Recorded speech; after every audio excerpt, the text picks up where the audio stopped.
Hello, everyone. My name is Shani Smith, and I'm here to discuss some insights that I received from a self improvement book entitled Everyone Communicates, Few Connect by John C. Maxwell. How do you connect with others?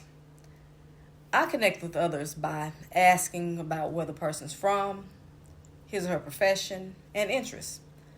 The theme of this book is you can't communicate effectively without connecting with others. The book is divided into two parts. The first part is entitled Connecting Principles and contains 5 chapters that lay the foundation on how to connect with others. The chapter entitled Connecting Increases Your Influence in Every Situation impacted me because it discussed how vital connecting with others is to your professional and your personal life. In my professional life, I've observed people who were excellent at forming connections with their colleagues and supervisors were the ones likely to be promoted. In my personal life, I have observed that people who were most popular were really great at connecting with others. The chapter entitled Connecting Goes Beyond Words highlights a study by Albert Moravian, professor emeritus at UCLA, who found that face-to-face communication consists of 3 components: verbal communication, nonverbal communication, and visual communication. All of these components are important. However, visual communication followed by nonverbal communication have the most impact on how we are seen by others. As the old saying goes, actions speak louder than words. The chapter entitled Connecting is More Skill Than Natural Talent focuses on the 5 factors that effective communicators use to encourage people to listen to them. The first factor is relationships. To be an effective communicator, you must form a relationship with someone or a group of people who has influence in the area that you want to obtain success. The second factor is insight. Effective communicators generously share their expertise with others, which will cause others to respect and want to connect with you. The third factor is success. An effective communicator draws an audience who desires to be successful in the same area of the communicator. The fourth factor is ability. Effective communicators who have a high level of ability in an area attract others to connect with them. The fifth factor is sacrifice.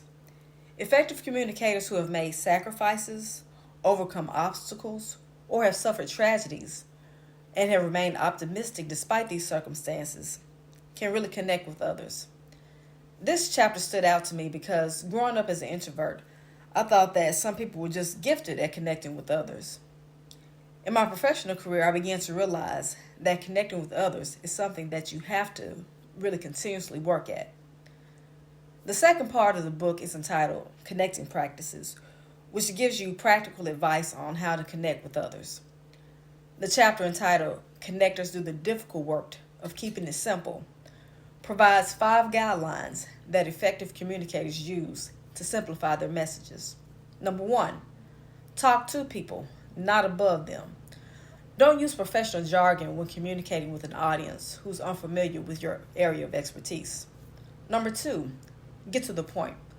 A direct approach to communication is essential, especially when you have to communicate difficult information. Number 3, say it over and over and over again. Effective communicators are willing to emphasize a point. Number 4, say it clearly. Effective communicators clearly allow their audience to understand what they're saying and what they're trying to communicate. Number 5, say less.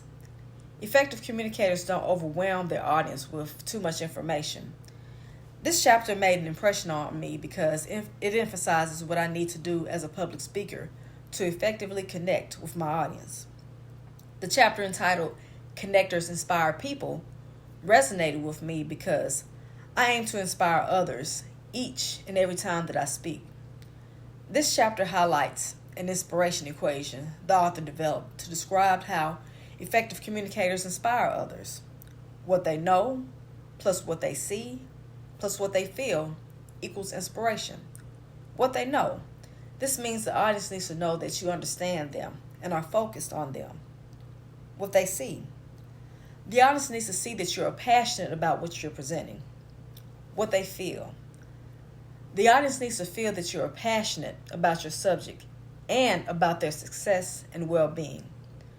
The chapter entitled Connectors Live What They Communicate stood out to me because it reminds me of the old saying, practice what you preach, which essentially means that if you are constantly telling others to do a certain thing or live in a certain way, you should be doing it as well.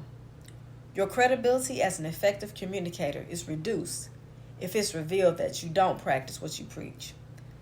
This chapter highlights the lifestyle of effective communicators, which consists of credibility, integrity, accountability, and vulnerability.